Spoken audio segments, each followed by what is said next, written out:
Hey SOAR students, it's Mrs. P, and it's an icy, snowy power outage kind of day. So I am going to do something new, another something that I've never done before. So this past week when my grandkids were here, I had taken a class at Trees for Tomorrow on making your own maple syrup, tapping trees and such. So I took my grandkids out and we tapped one maple and gathered about 3 gallons of sap and made maybe 1.5 pints of syrup out of it. My syrup was tasty but very light colored, so I am going to use some syrup that I had gotten from the Lumberjack Maple Syrup Company in Armstrong Creek for this recipe, because my granddaughter, who is 4.5 years old, asked me to make maple cookies. So that's what I'm going to do, and I'm going to put some in the freezer then for her when she's done and when she comes back next time. So here's the recipe that I was given.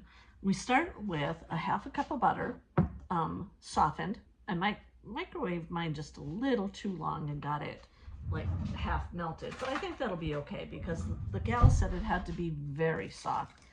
To that, I am going to add 1/2 cup of sugar. This is a 1 cup measure, and I know I can eyeball about what 1/2 cup is. And I'm gonna mix that up real good. Every time I add something, I'm gonna give it a good stir up to kind of blend the ingredients. To that, we're going to add 1 egg. I've gotten some nice farm fresh eggs. Again, my grandkids were up, so we've been all over the place collecting things. So I even took them to visit Miss Indermill, Mrs. I, and my granddaughter calls her Crazy Chicken Lady. So it's pretty fun. So 1 egg in, and then about 1 teaspoon of vanilla extract.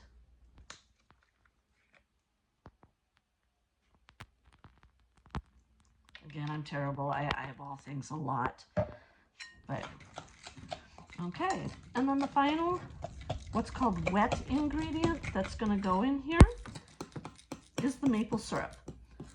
And it wants about 1/4 cup of maple syrup. And that I'm going to kind of measure a little bit more, be a little more precise with.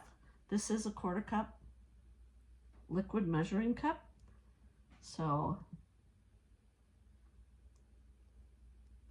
1/4 cup of maple syrup. The beep, beep, beep was my oven being preheated, which I preheated that to 350 degrees. So when I'm ready, I can start baking them right away. Now, when these are done, I am gonna just leave them done. But what the lady did at Lumberjack, that she gave my granddaughter, she had taken the cookies and then just drizzled a maple glaze on it, which was just maple syrup with a little powdered sugar to thicken it up. So, all right, maple syrup is in. Now I'm going to add 1 teaspoon of baking powder and 2 cups of flour.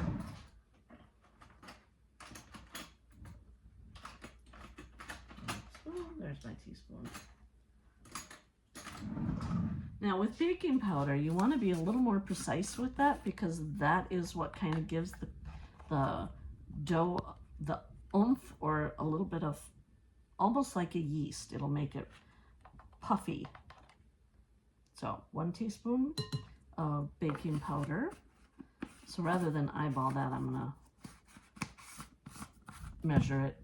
And then 2 cups of flour. And I do a lot of baking, so I keep my flour in a 5-gallon bucket.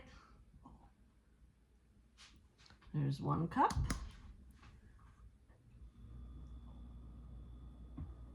And there's 2. Then I'm going to get that all mixed up. And it's going to be a very sticky dough. But I'll be back shortly when I have that all mixed and ready to go. Okay. I have my dough all mixed up, and when you reach in and start picking it up, it is sticky, sticks to my fingers a little bit, but not too bad. So I'm gonna make dough balls out of them and put them on my cookie sheet. They do not spread very much, according to the lady. What she did when she made it was she actually rolled the dough out between parchment paper and used a maple leaf cookie cutter to make cookies. I do not have a maple leaf cookie cutter, and I'm really not interested in working that hard on it. But I'm gonna put these, you can't see them, but I'm putting them on my cookie sheet. And then what I'm going to do when I get the cookie sheet full, I'm gonna take and press them to flatten them out a little bit, because if they don't spread, they're gonna end up just being a ball if you don't. So I wanna flatten them out so that they are more of a flat cookie. Then once they're done, they're going to go in the oven at 350 for about 10 minutes. I'm gonna keep an eye on them because I don't wanna over bake them. And she said about 10 minutes does it. Some batches, if they're smaller, 8 minutes. If you make them bigger, you're gonna need 12.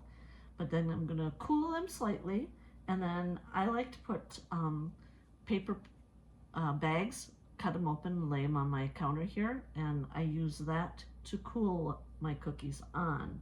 So I'll be back and show you what they look like. Okay, this is what the tray of the flattened ones look like when I get a tray full of them. You can see by my hand they're about 2 inches across, and I've spaced them out a little bit because although I was told they don't spread or raise up, that I want to make sure that they have plenty of room for the heat to go around them. Have them out of the oven soon. Well, they definitely did not spread much, and they don't get really dark on top, but the bottoms of them are just light brown, and they're firm enough that it's not doughy anymore. And they are done. I got just over 3.5 dozen, and I must admit I did eat one, and they are very tasty. Not overpowering with the maple flavor, but I think once the frosting goes on, you'd get a stronger taste of that. So the entire thing took me less than a half hour. That includes mixing, rolling out, and baking them. So about 3.5 dozen cookies in about a half hour. Not bad. Let me know if you guys do any baking or cooking today. Have a great day. Stay safe, stay warm, and make sure you get outside for at least part of it.